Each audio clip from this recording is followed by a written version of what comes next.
अगर आपके चार्ट में फायर साइंस में प्लेनेट हैं तो सबसे पहले तो आप लो एनर्जी से हमेशा दूर रहते हैं। ये मैं तब की बात बता रहा हूं जब होता है प्लेनेट, यानी 159 में प्लेनेट हैं तो आप लो एनर्जी से दूर रहते हो। आप हमेशा कुछ ना कुछ करने के लिए आतुर रहते हो, बहुत एनर्जेटिक फील करते हो, ऑलवेज फील फायर्ड। इनिशिएटिव लेना चाहते हो, इनिशिएटिव लेने में कोई खास प्रॉब्लम आपको नहीं है। आप पहला स्टेप लेने में डरते नहीं हो, रिस्क लेना चाहते हो। वो जो रिस्क लेने में लोग घबराते हैं ना, वो डर आपके अंदर नहीं है। आपकी इम्यूनिटी अच्छी होती है, आपका इम्यून सिस्टम स्ट्रांग होता है, जिस वजह से बहुत जल्दी बीमारियां आपको नहीं लगती है। और ऐसा कोई मामला आपके साथ नहीं है कि मुझे ना पैशनेट नहीं फील रहा। कोई एक ऐसी चीज लाइफ में होती है जिसको आप बहुत अंदर से पाना चाहते हो कि यार ये तो हासिल करना है, मम्मी पापा को घर दिलाना है, गाड़ी लेनी है, एनीथिंग। वो एक पैशन, कहीं ना कहीं जुनून आपके अंदर होता है। लाइफ बोरिंग नहीं लगती है, आपको हमेशा एक्साइटमेंट फील होता रहता है, और तरह तरह की नहीं होता तो आप खुद एक्साइटमेंट क्रिएट कर देते हो। विक्टिम मेंटेलिटी के शिकार नहीं होते ऐसे लोग। मतलब अपने आप को सेफ फील कराने के लिए, अच्छा फील कराने के लिए दूसरों को ब्लेम भी नहीं करते, ऐसा भी देखने को मिलता है। ये सारी बातें तब जब आपके 159 में प्लैनेट्स मौजूद हैं, इनमें से किसी दो में मौजूद हैं और इनमें से किसी एक में भी मौजूद है, तो आप थोड़ी बातों से रिलेट कर रहे होंगे, सारी से नहीं कर पाएंगे। लेकिन प्रॉब्लम तब क्रिएट हो जाती है जब आपके 159 इन तीनों राशियों में कोई भी प्लेनेट नहीं होता है। इसे हम एग्जैक्टली कहते हैं मिसिंग फायर एलिमेंट। अब ये हो जाएगा तो क्या होगा? जब ये हो जाएगा तो सबसे पहले no clarity about who I am, मैं कौन हूं, मैं क्या करने आया हूं, अपने बारे में ही इंसान कंफ्यूज होता है। फ्रिक्वेंटली विक्टिम मेंटेलिटी का शिकार हो जाता है। उसे हमेशा ये लगता रहता है ना कि लोग उसके साथ गलत कर रहे हैं, वो तो सबके साथ भला कर रहा है। यहाँ पर एक व्यक्ति की अगर बात ले तो जिसके चार्ट में फायर साइन में प्लेनेट नहीं होते हैं, वो हमेशा ये कहते रहते हैं कि यार दुनिया बहुत खराब है, मैंने तो बहुतों का भला किया पर मेरा भला कोई करता नहीं है, मेरे बुरे वक्त में कोई मेरे साथ नहीं आता, यार मुझे समझ ही नहीं आता मैं क्या चाहता हूं और लगता है कि सब मेरे खिलाफ हैं। ये सब फायर एलिमेंट की मिसिंग होने की कहानी है। फायर एलिमेंट जब मिसिंग हो जाता है तो इंसान अंदर से पैशन, वो जुनून होता है ना कि जीवन में कुछ बड़ा करना है, रिस्क लेना है, कुछ इनिशिएट करना है, ये भी फील नहीं कर पाता।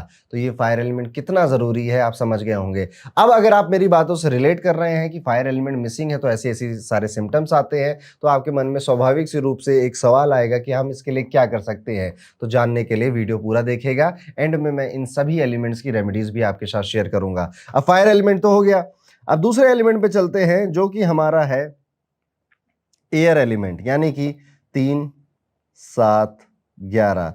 3 है जेमिनाई, लिब्रा, एक्वेरियस, मिथुन राशि, तुला राशि, कुंभ राशि। इनको आप कहते हो एयर एलिमेंट, वायु तत्व की राशियां। अब ये भी आपके कुंडली में किसी भी रूप में, किसी भी स्ट्रक्चर में कहीं पर भी बैठ सकती। फॉर एग्जाम्पल यहाँ पर 3 है, यहाँ पे 7 है, तो यहाँ पे 11 है। इसके अलावा उल्टा भी हो सकता है, 3 यहाँ है, 7 यहाँ है, 11 यहाँ है, ये भी पॉसिबल है। इसके अलावा ये भी पॉसिबल है, 3 7 11। तो आपके कुंडली में किसी भी डब्बों में ये तीनों राशियां हो सकती हैं। आपको ये तीनों डब्बे देखने हैं, तीनों चीजों पे ध्यान देना है कि क्या इनमें कोई प्लेनेट है या नहीं है। अगर प्लेनेट होता है तो चीजें आप रिलेट करोगे। ये वायु तत्व आपके अंदर पाया जाता है, वायु तत्व की जो क्वालिटीज हैं वो आपके अंदर मिलती हैं जब ये तीनों वायु तत्व की राशियां, देखिए प्लेनेट क्या, प्लेनेट एक कैरियर है जो इन राशि के तत्व आप तक पहुंचाता है। अगर वो कैरियर ही मौजूद नहीं है तो इन राशियों के तत्व आप तक कैसे पहुंचेंगे, ऐसे इसको सिंपल समझ के चलना है। चलिए अब आ जाते हैं कि जब एयर एलिमेंट आपकी राशि में, आपकी कुंडली में मिसिंग होता है तो आप क्या क्या फील करेंगे। सबसे पहली प्रॉब्लम जो आप फील करोगे, यहां पर कम्युनिकेशन में प्रॉब्लम आती है। आप अपने विचारों को बहुत जल्दी या एकदम अच्छे से सामने बताने में हिचकते हो, सही समय पे सही विचार बताने में भी प्रॉब्लम होती है। मीटिंग हो रही थी, वहां पे सब लोग अपने अपने ओपिनियन दे रहे थे, मैं नहीं दे पाया क्योंकि थोड़ी सी हिचक थी।